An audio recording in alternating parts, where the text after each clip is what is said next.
여자가 한을 품으면 온유월에 서리가 내린다는 그 우리나라 속담이 있습니다.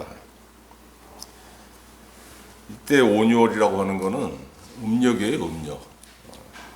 그러니까 지금으로 말하자면은 여름, 한여름이 7, 8월에 서리가 내린다는 겁니다. 7, 8월에는 이슬이 내립니다. 이슬이 내려야 할 그 시기에 겨울에나 내리는 서리가 내릴 정도로 여자가 한을 품으면 무섭다는 얘기예요. 자, 이렇게 무서운 여자들의 그 한이 가장 잘 드러나는 곳이 어디냐면은 바로 씨앗 싸움이에요. 씨앗 싸움. 씨앗 싸움이 뭐냐면은 본처와 첩의 싸움입니다. 한 남자를 두고 두 여자, 세 여자가 싸우는 걸 씨앗 싸움이라 그래요. 이게 얼마나 독한 싸움인지 그 속담도 있잖아요. 씨앗 싸움에 돌 붙여도 돌아앉는다고. 너무 지독하게들 싸워대니까 그게 차마 그 꼴을 보지 못하고 그 돌덩어리가 뭔 마음이 있겠습니까? 근데 그 돌덩어리도 그 꼴 보지 못하고 돌아앉는다는 거예요. 그만큼 여자들이 한을 품으면은 무섭다는 얘기예요. 오늘 이제 사무엘서 시작이 어떻게 됩니까? 1장 1절에 보니까 에브라임 산지 라마다임 소빔에 에브라임 사람 엘가나라 하는 사람이 있었으니, 엘가나라는 사람이 있고 2절에 어떻게 됩니까? 그에게는 두 아내가 있었으니 한 사람의 이름은 한나요, 한 사람의 이름은 브닌나라. 브닌나에게는 자식이 있고 한나에게는 자식이 없었더라. 엘가나라는 남자에게 한나와 브닌나라는 두 아내가 있었는데 한나는 애를 낳지 못했습니다. 아이를. 그리고 그 다른 여자 브닌나는 아이를 낳았어요. 고대 사회에서 애가 없다는 것은 여자에게 치명적인 약점이에요. 치명적인 약점 정도가 아니고 생존권이 보장이 안 되는 겁니다. 어떻게 되는 거예요? 3절에서 보니까 이 사람이 매년 자기 성읍에서 나와서 실로에 올라가서 만군의 여호와께 예배하여 제사를 드렸는데 1년에 한 번 하나님의 성소가 있는 곳에 가가지고 제사, 화목제를 드렸다는 거예요. 4절에 보니까 엘가나가 제사를 드리는 날에는 제물의 분깃을 그의 아내 브닌나와 그의 모든 자녀에게 주고 한나에게는 갑절을 주니 이는 그를 사랑함이라. 그러나 여호와께서 그에게 임신하지 못하게 하셨더라. 두 아내가 있는데 한나는 아이를 낳지 못했고 브닌나는 아이를 낳았어요. 여자의 권리가, 안사람으로서의 권리가 누구에게 있었냐면은 브닌나에게 있었습니다. 근데 문제는 뭐냐면은 이 엘가나의 마음이 누구한테 가냐면 한나라는 여자한테 자꾸 가는 거예요. 더 사랑하는 거예요. 더. 그러니까 어떻게 됩니까? 매일 싸우는 건데 싸우면 누가 이기겠어요? 권리가 있는 사람이 이기죠. 권리가 있는 사람. 안방마님인 사람하고 안방마님이 아닌 사람하고 한 집안에서 싸우면 누가 이깁니까? 당연히 안방마님이 이기는 겁니다. 왜 브닌나가 안방마님이냐? 아이를 낳았으니까, 아들을 낳았으니까. 안주인으로서의 권리가 브닌나한테 있었던 거예요. 그러니 한나가 얼마나 괴로웠겠습니까? 자, 1년에 한 번 그 중앙성소에 가서 화목제를 드리는 그날에, 여러분, 화목제라는 거는 하나님께 이제 제물을 드리죠. 뭐 소나 양이나 염소 이제 제물을 드리는데 그 제물, 하나님께 드린 제물의 일부를 돌려받습니다. 어떻게 돌려받냐면은 그 요리를 해요. 일부를 그 살점의 일부를 떼서 요리를 해가지고 그 제사에 참여한 모든 사람이 식사를 하는 겁니다. 이게 무슨 의미냐면은 내가 하나님께 제물을 드렸잖아요. 그럼 하나님께서 받으셨으니까 누구 겁니까? 이제는 하나님 거잖아요. 그러니까 하나님이 일부를 내주는 거예요. 그래서 식사 자리를 마련하는 겁니다. 거기서. 그래서 제사장부터 시작해서 그 제사를 드린 모든 사람의 가족들이 참여를 하는 거예요. 그러니까 하나님께서 베풀어 주신 식탁에서 같이 음식을 먹는다는 겁니다. 사람과 사람 사이에도 친한 사람끼리 어떻게 돼요? 만나서 식사하잖아요. 얘기도 식사하면서 뭐 맛있는 음식도 먹으면서 그동안 이제 뭐 못 봤으니까 그동안에 안부도 묻고 서로 즐거운 시간을 갖는 것처럼 내가 하나님의 성소에 가가지고 예배로 하나님과 사귀고 식사로 하나님과 사귀고 그래서 하나님과 나 사이를 화목하게 한다. 그래서 화목제입니다. 사람과 사람 사이에도 화목이 이루어져야 되는 거예요. 자, 여러분, 화목하다는 게 뭡니까? 마음에 평안이 있다는 겁니다. 내가 하나님과도 평안해. 내가 하나님과도 화목해. 그리고 내가 우리 가족 모든 사람들과 화목해. 그러면 내가 뭘 하든지 간에 내 마음에 평안이 있어야 되는 거예요. 한나에게 평안이 있었겠습니까? 있을 수가 없는 거죠. 그래서 오늘 부분 말씀 10절에 어떻게 시작합니까? 한나가 마음이 괴로워서. 이 괴롭다는 말이 무슨 뜻이냐면은 쓰디쓰다는 거예요. 쓰디쓰다는 거. 그 우리말에 그거 있잖아요. 너무 괴로운 일을 당하면은 마음의 고통이 심할 때 뭐라고 합니까? 야, 밥 좀 먹어라. 너 그렇게 안 먹었다 큰일 난다. 그러니까 아휴, 이게 음식이 입에 들어가도 소태처럼 쓰다고 안 넘어간다고. 근데 소태처럼 쓰다는 게 무슨 뜻인가 해서 찾아봤더니 소태나무라고 있더라고요. 소태나무. 그게 지금은 아니지만 옛날에는 민간요법으로 그 소태나무의 껍질을 약으로 썼다는 거예요. 약으로. 근데 이게 얼마나 쓴지 이 소태나무 껍질을 한번 씹어본 사람은 평생 그 맛을 안 잊어버린대요. 잊어버릴 수가 없대요. 너무너무 써가지고. 그래서 이게 너무 이제 마음의 근심과 이 불덩어리가 확 들어있으면 무슨 음식이 먹히겠습니까? 그러니까 그걸 어떻게 표현해요? 아유, 소태처럼 쓰다고, 소태 껍질처럼 쓰다고 그렇게 얘기했는데 이 한나가 지금 그런 겁니다. 식사 자리에서 지금 무슨 밥이 넘어가겠습니까? 음식이 넘어가겠어요? 그러니까 혼자 슬그머니 빠져나와가지고 기도처에 가서 기도하는 거예요. 성소에 기도처에서 기도하는 겁니다. 어떻게 기도했겠습니까? 막 10절에 보니까 통곡했다 그래요. 통곡했다. 그래서 11절에 하나님께 서원을 하는 겁니다. 어떤 서원을 하냐면은 나에게 아들을 주옵소서. 내 고통을 여호와께서 돌아보시고 나에게 아들을 주시면은 내가 그 아들의 평생에 삭도를 대지 아니하겠나이다 하고 서원을 했습니다. 아니, 삭도를 대지 않는다는 게 무슨 뜻이냐면요, 서원을 해서 나 자신을 하나님께 드린 사람이 있어요. 이 민수기에 보면 그런 규정이 있습니다. 그러니까 이게 무슨 뜻이냐면은 내가 나를 정해서 그날 동안에는 성소에 가서 여호와께 봉사를 하겠나이다 이렇게 서원을 하는 거예요. 그럼 내가 1년을 서원을 하건 2달을 서원을 하건 6년을 서원을 하건 내가 서원을 한 그 기간 동안에는 여호와께 봉사하는 그 기간 동안에는 머리를 깎지 않는 겁니다. 삭도를 대지 않겠다는 거. 요즘에 다 가위질을 하지만 옛날에 가위가 없었으니까 내가 내 머리 이발을 안 하겠나이다. 그래서 이 하나님께 서원을 한 사람을 나시린이라 그러는데 나시린들은 머리가 길었습니다. 근데 민수기에 보면은 그 나시린의 규정이라는 게 자기가 정하는 겁니다. 하나님, 나는 1년 동안 봉사하겠나이다. 나는 6개월 동안 봉사하겠나이다. 아니면 나는 5년 동안 봉사하겠나이다. 이게 있는데 한나는 지금 어떻게 하고 있냐면은 평생 동안 저 아이 머리에 삭도를 대지 아니하겠나이다. 저 아이 평생 동안에 하나님께 봉사하게 하겠습니다. 나에게 아들을 주시면은 내가 그 아들을 내가 갖는 게 아니고 다시 하나님께 돌려드리겠나이다. 저 아들을 하나님께서 나에게 아들을 주신다면 그 아들을 하나님께서 다시 드릴 테니 하나님께서 평생 동안 그를 종으로 쓰시옵소서. 이 기도를 하는 거예요. 이 기도가 얼마나 절실했던지 그냥 한나가 지금 너무 마음속에 괴로움이 있으니까 유대인들은요, 이 구약시대에는 이 묵상기도라는 게 거의 없었어요. 대부분 일반적으로 어떻게 기도하냐면 이 소리 내가지고 기도를 했습니다. 소리 내가지고.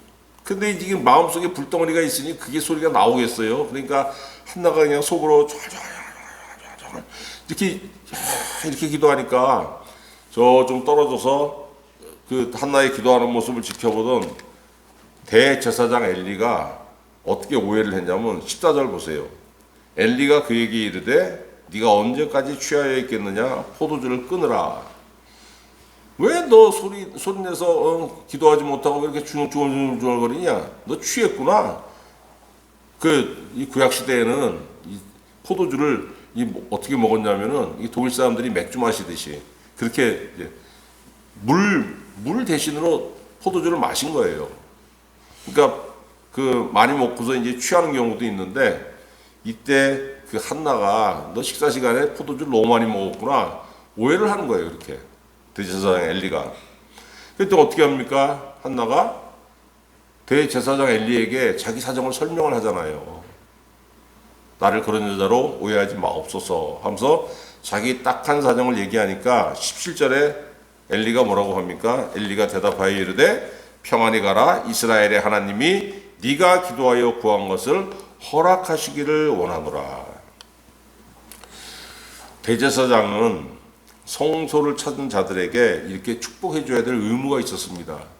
민수기 6장 24절에 보니까 하나님께서 대제사장에게 뭐라고 명하시냐면은 너 성소를 사람들이 찾아와서 나를 예배하고 갈 때에 네가 어떻게 축복을 해줘야 되냐면은 여호와는 너에게 복을 주시고 너를 지키시기를 원하며 여호와는 그의 얼굴을 내게 비추사 은혜 베푸시기를 원하며 여호와는 그 얼굴을 내게로 향하여 드사 평강 주시기를 원하노라 할지라.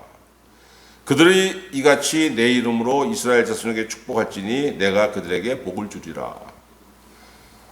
대제사장이 이런 식으로 여호와의 이름으로 성소를 찾은 사람들을 축복을 하면은 대제사장이 축복한 내용대로 하나님께서 그 사람에게 축복받은 사람에게 복을 주신다고 약속을 한 겁니다. 그러니까 한나가 마음이 괴로워가지고 소리도 내지 못할 정도로 하고 기도하고 있었는데 지금 대제사장이 그러니까 구약 시대의 대제사장은 하나님을 대리하는 사람이에요. 하나님을 대신해서 하나님의 말씀과 하나님의 복을 전하는 사람이에요. 그 제사장이 자기한테 축복을 하니까 한나가 이거를 하나님의 응답으로 받아들인 겁니다. 자, 어떻게 됐습니까? 18절에 보세요. 축복 기도를 받은 한나가 어떻게 변하냐면은 당신의 여종이 당신께 은혜 입기를 원하나이다 하고 가서 먹고 얼굴에 다시는 근심빛이 없더라. 마음에 불덩어리가 있어가지고 음식이 소태처럼 써서 그 식사 자리를 슬그머니 빠져나와서 입맛이 없으니까 이 기도했던 이 한나가 다시 가서 음식을 먹게 됐다는 겁니다. 불덩어리가 사라진 거예요. 제사장의 그 축복 기도 하나를 하나님의 응답으로 받아들이고 얼마나 한나가 지금 절실했는지 그게 우리가 알 수 있잖아요. 여기서 한나가 그만큼 절실했다는 거예요. 하나님께서 이제 19절 보니까 엘가나가 그의 아내 한나와 동침함에 여호와께서 그를 생각하신지라. 한나가 임신하고 때가 이름에 아들을 낳아 사무엘이라 이름하였으니 이는 내가 여호와께 그를 구하였다 함이더라. 그 가정에서 한나는 너무 밟혀가지고 더 이상 밟힐 곳이 없던 그 밑으로 내려가 그 가정에서 가장 낮은 곳까지 내려갔던 여자입니다. 라이벌 군인들한테 밟혀가지고. 그러니까 그 가정에서는 더 이상 내려갈 것이 없는 곳에 위치했던 게 한나예요. 근데 거기서 그친 게 아니고 한나가 그 가장 낮은 곳에서 신음하면서 하나님께 기도했잖아요. 간구했지 않습니까? 절실하게. 얼마나 절실했겠습니까? 그랬더니 하나님께서 그 기도를 기억하셨더라. 시편 136편 23절 우리를 비천한 가운데에서도 기억해 주신 이에게 감사하라. 그 인자하심이 영원함이로라. 여러분 높습니까? 스스로 생각해서 위치가 높아요? 아니잖아요. 항상 생각하는 게 나는 왜 이렇게 낮을까? 나는 왜 이렇게 높은 자리를 차지하지 못할까? 나는 왜 이렇게 존귀함을 받지 못할까? 이런 게 있잖아요. 항상 마음속에. 이게 불덩어리가 돼가지고 슬픔이 올 수도 있고. 그런데 분명히 우리에게 뭐라고 말씀하시자면 성경은 그렇지 않아. 우리를 비천한 가운데서도 기억해 준 이에게 감사하라. 다른 사람은 다 나를 비천하고 낮게 볼지라도 하나님만큼은 내가 비천한 가운데서 기도할 때 나를 기억하신다는 거예요. 여러분, 하나님의 인자하심에 대해서 또 잘 알고 있던 사람이 누구냐면 욥입니다. 욥. 사탄이 찾아와서 하나님께 욥을 걸고 내기를 하잖아요. 하나님을 격동시켜가지고. 그랬더니 어떻게 됩니까? 하나님께서 사탄이 원했던 것을 일부 허락하시니까 어떻게 돼요? 재산이 다 날아가고 종들이 죽고 욥의 자녀들이 다 죽어버리고. 그 소식을 듣고도 욥이 뭐라고 하냐면 욥기서 1장 21절에 내가 모태에서 알몸으로 나왔사온즉 또한 알몸이 그리로 돌아가올지라 주시니도 여호와시요 거두시니도 여호와시니 하나님 여호와의 이름이 찬송 받으실지니이다 하고 입으로 하나님을 원망하지 않았어요. 우리 같으면 그랬겠습니까? 하나님 장난합니까 지금? 나를 이렇게 떵떵거리고 살게 해주고 내가 뭔 잘못을 했습니까 그동안? 근데 왜 하루아침에 다 걷어가시는 거예요? 얼마나 원망하고 얼마나 욕을 했겠습니까? 물론 안 그러실 분도 있죠. 그러나 많은 사람들이 그런 지경까지 가면은 하나님이 원망하게 돼 있어요. 근데 욥은 이걸 너무 잘 알았던 거예요. 인생 올라갈 때도 있지만 내려갈 때도 있어. 근데 중요한 건 뭐냐면 내가 아무리 바닥까지 내려갈지라도 여호와는 나를 알고 계시고 나를 기억하고 계신다는 거, 이것을 욥은 정말 알았어요. 그래서 주시니도 여호와시요 거둬가신 이도 여호와시니 오직 여호와의 이름이 찬송 받으실지니이다. 이게 얼마나 여러분 귀한 신앙입니까? 하나님께서 주실 때 그 기뻐하고 감사하는 거 그건 누가 못해요. 물론 받고도 감사하지 않은 말종들도 있습니다. 근데 대부분은 하나님께 주시면 감사합니다. 기뻐하고. 그런데 하나님께서 걷어가시는데 그 감사하는 사람 있습니까? 있겠죠. 그러나 여러분 복이 정말 드물죠. 이게 진짜 신앙이, 이게 진짜 신앙. 그러니까 중요한 게 뭐냐면은 내가 가장 낮았을 때 어떻게 기뻐할 수 있겠습니까? 그건 기뻐한다는 건 거짓말입니다. 그런데 내가 가장 낮아졌을 때에도 내가 뭘 알아야 되냐면은 가장 비천한 곳에 처한 나를 하나님께서 기억하신다는 거예요. 그래서 내가 기도하면 하나님께서 들으시더라. 그래서 2장 1절부터 10절은 한나가 하나님께 감사하는 부분입니다. 감사하는 부분. 하나님께 감사 기도하고 하나님께 감사 찬양하고. 그래서 한나가 뭘 기도했습니까? 아들을 주시면은 하나님께 다시 바치겠나이다 하고 그렇게 기도했잖아요. 서원했잖아요. 그래서 한나가 아들을, 이 사무엘을 그 젖될 때까지 자기가 키웁니다. 젖될 때까지. 요즘이야 뭐 한 서너 달 젖을 서너 달 먹이고 다 떼죠. 길어야 6개월. 근데 제가 어린 시절에 1960년대 이럴 때 보면은 5살, 6살 될 때까지 젖 먹는 애들이 있었어요. 제가 봐도 징그럽더라고요. 그 제가 6살, 7살 때, 7살, 8살 때 동네에서 쟤는 5살인데도 엄마 젖 먹어 이런 소리를 들으면은 어린 제가 듣기에도 그때 굉장히 징그러웠어요. 그런데 그게 드문 일이 아니더라고요. 1950년대, 1960년대에는 이유식이나 분유가 제대로 발전하지 않았기 때문에 엄마 젖을 오랜 시간까지 먹는 애들이 있었습니다. 하물며 이 4,000년 전, 3,500년 전 이때 어떻겠습니까? 이때. 그러니까 최소한 3년은 먹었을 거 아니에요. 3, 4살, 4살 될 때까지는 엄마 젖을 먹고서 한나가 젖 뗄 때쯤에 아이를 성소로 데려가서 하나님께 바칩니다. 자, 생각해 보세요. 우리는 이걸 너무 쉽게 생각합니다. 아, 서운했으니까 바치는구나. 근데 애가 13살도 아니고 3살, 4살이에요. 떨어지겠습니까? 울고 불고 난리 나지 않았겠어요?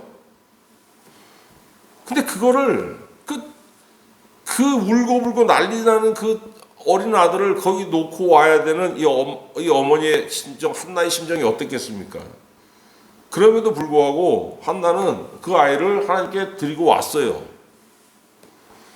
자, 두 가지로 볼 수 있습니다. 어떤 사람은 이렇게 생각하겠죠. 아유, 무슨 저리 여자가 저렇게 독해.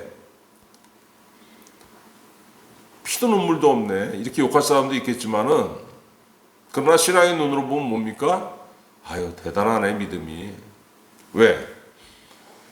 내가 이 아픔을 이기고 이 아이를 내가 서원했기 때문에 서원한 대로 지켜야지만 그게 나에게도 복이 되고 이 아들에게도 복이 된다는 걸 한나가 알고 있는 거예요.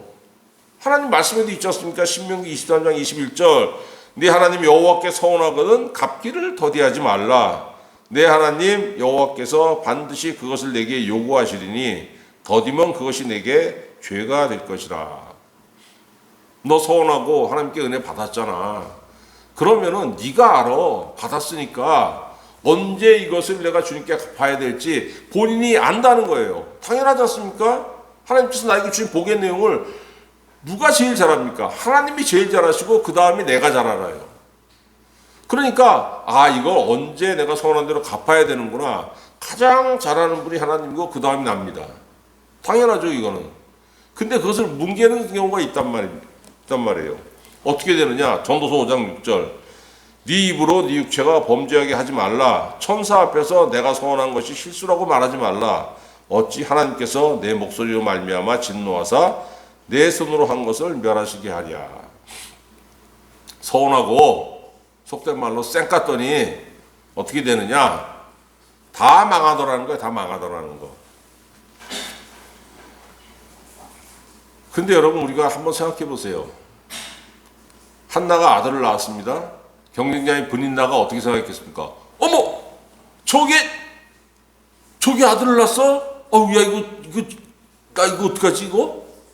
자기 위치가 막 흔들리잖아요. 이제 저것이 이제 아들을 낳았다고 고개 빳빳하게 들고 그전엔 패면 패는 대로 맞던 것이 이제 고개 빳빳하게 들고 나한테 막 그냥 엉기려고 하겠네. 그렇게 막 속으로 막 진동이 있었는데 갑자기 저게 무슨 그 아들 3살 4살 먹은 아들을 성소에 데려가서 바친다고 하는 거예요. 어떻게 생각했겠습니까? 아이고 저 어리석은 거 저거 얼마나 비웃었겠어요. 그런데 사람은 한나를 보고 비웃을 수 있지만은 하나님은 그러지 않으셨다는 거예요. 2장 21절 보세요. 2장 21절. 2장 21절에 여호와께서 한나를 돌보시사 그로 하여금 임신하여 세 아들과 두 딸을 낳게 하셨고 아이 사무엘은 여호와 앞에서 자라니라. 사무엘을 하나님께 바쳤더니 하나님께서 사무엘을 자기 앞에서 자라게 하시고 서원을 지킨 한나에게 어떤 은혜를 주셨냐면은 세 아들과 두 딸을 더 낳게 하셨다는 거예요. 아까 뭐라고 말씀드렸습니까?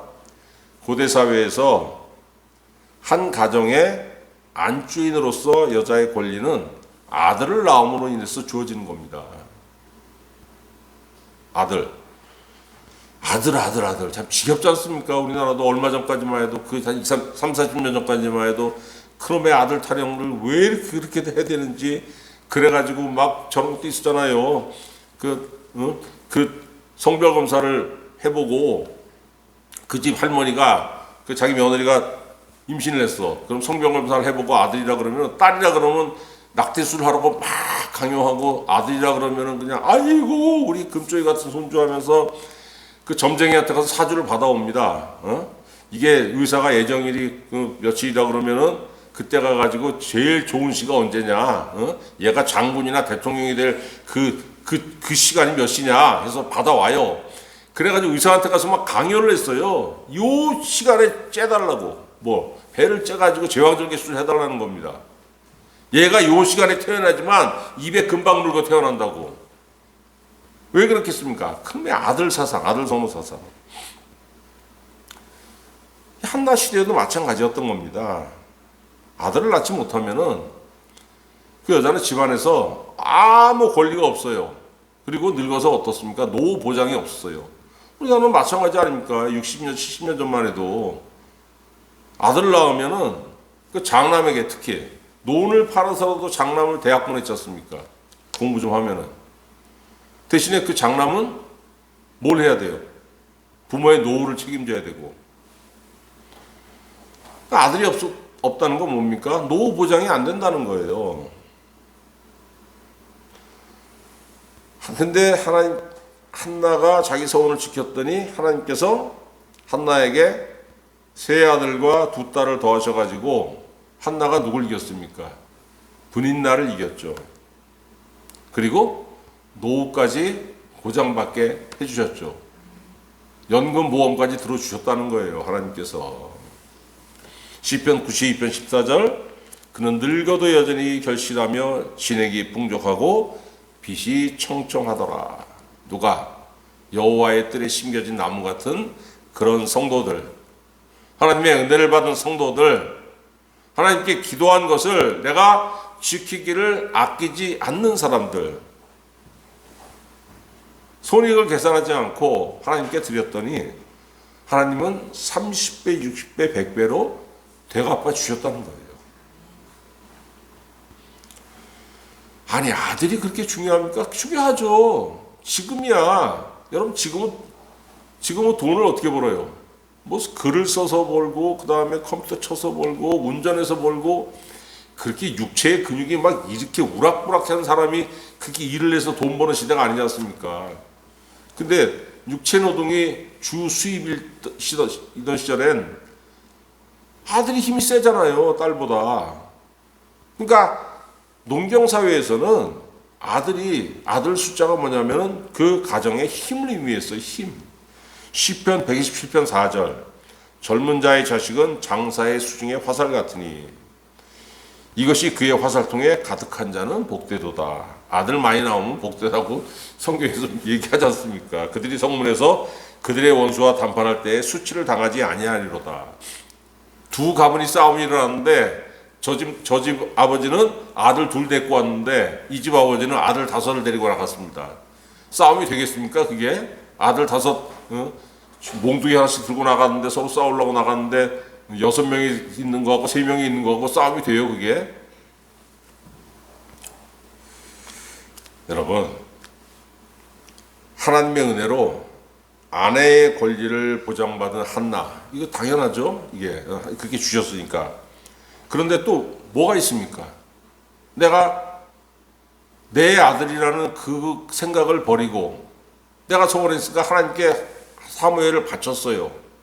3살, 4살 때 울고 불면서 그 떨어진 그 아들이, 자, 여러분 사무엘서를 읽어보면 사무엘이 어떤 사람입니까?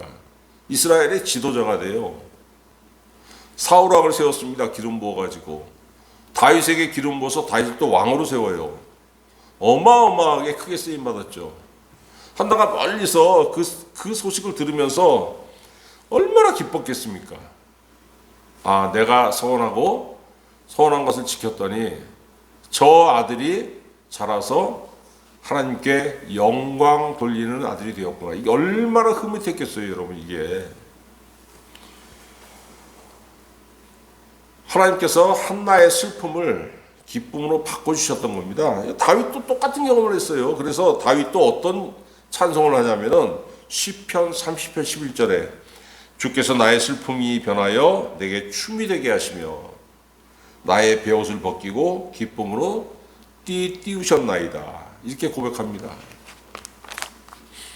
여러분, 우리도 고통스러운 경우가 얼마나 많습니까? 다들 그냥 남 만나서는 즐거운 듯이 그냥 자기 속의 슬픔과 약점을 감추고 그냥 뭐나 되는 듯이 깔깔거리고 웃으면서 그냥 뭐 남 험담도 하고 자기는 뭐 얼마나 잘난 것처럼. 그런데요, 사실은 벌거벗고 하나님 앞에 벌거벗고 서면은 나만큼 초라한 인간이 어디 있어요? 나만큼 약한 인간이 어디 있고? 그러나 여러분, 이 정말로 의지할 곳 없는 이 슬픔만 가득한 세상에서 우리의 주님이신 예수 그리스도께서 우리의 뭐가 되십니까? 위로가 되시고 고통과 근심을 기쁨으로 바꿔주신다고 우리에게 약속해 주셨어요. 마태복음 5장 4절, 애통하는 자는 복이 있나니 그들이 위로를 받을 것이며, 요한복음 16장 20절, 내가 진실로 진실로 너희에게 이르노니 너희는 곡하고 애통하겠으나 세상은 기뻐하리라. 너희는 근심하겠으나 너의 근심이 도리어 기쁨이 되리라. 왜? 내가 예수님을 내 구주로 믿었더니 너희는 너희 근심이 도리어 기쁨이 되리라. 예수님이 나의 기쁨이 되신다는 거예요. 왜? 예수님께서 나를 구원하셨고 나를 위해서 간구하시고 내가 필요할 때에 나에게 성령을 보내주셔가지고 예수님의 영인 성령이, 하나님의 영이신 성령이 평생토록 나와 함께 하시면서 나를 어디로 인도하십니까? 하나님이 계신 곳 천국으로 나를 인도하신다는 거예요. 성령의 인도가 없이 내가 천국으로 어떻게 가겠습니까? 그러나 어린아이 같은 나를, 약한 나를, 갈 바를 알지 못하는 나를 예수님께서 보내주신 성령으로 말미암아서 성령의 인도를 받아서 내가 천국 가게 예수님께서 하셨다는 거예요. 여러분, 정말로 의지할 것이 없잖아요. 살아보니까. 젊었을 때는 정말 뭔가를 많이 할 수 있을 것 같고 뭔가를 많이 잃을 수 있는 것 같은데 살아보면은 그 사람이 돈이 많은 사람이고 돈이 적은 사람이고 상관없이 다들 느끼는 게 뭡니까? 너무 세상이 황량하고 너무 세상에 의지할 곳이 없고, 그래서 계속 인생이라는 것은 나이 먹을수록 움츠러들 수밖에 없는 겁니다. 그래도 우리에게 뭐가 있어요? 간구할 곳이 있고. 누구에게 간구합니까? 하나님한테. 예수님의 이름으로 하나님께 간구하게 되고 하나님을 의지하게 되고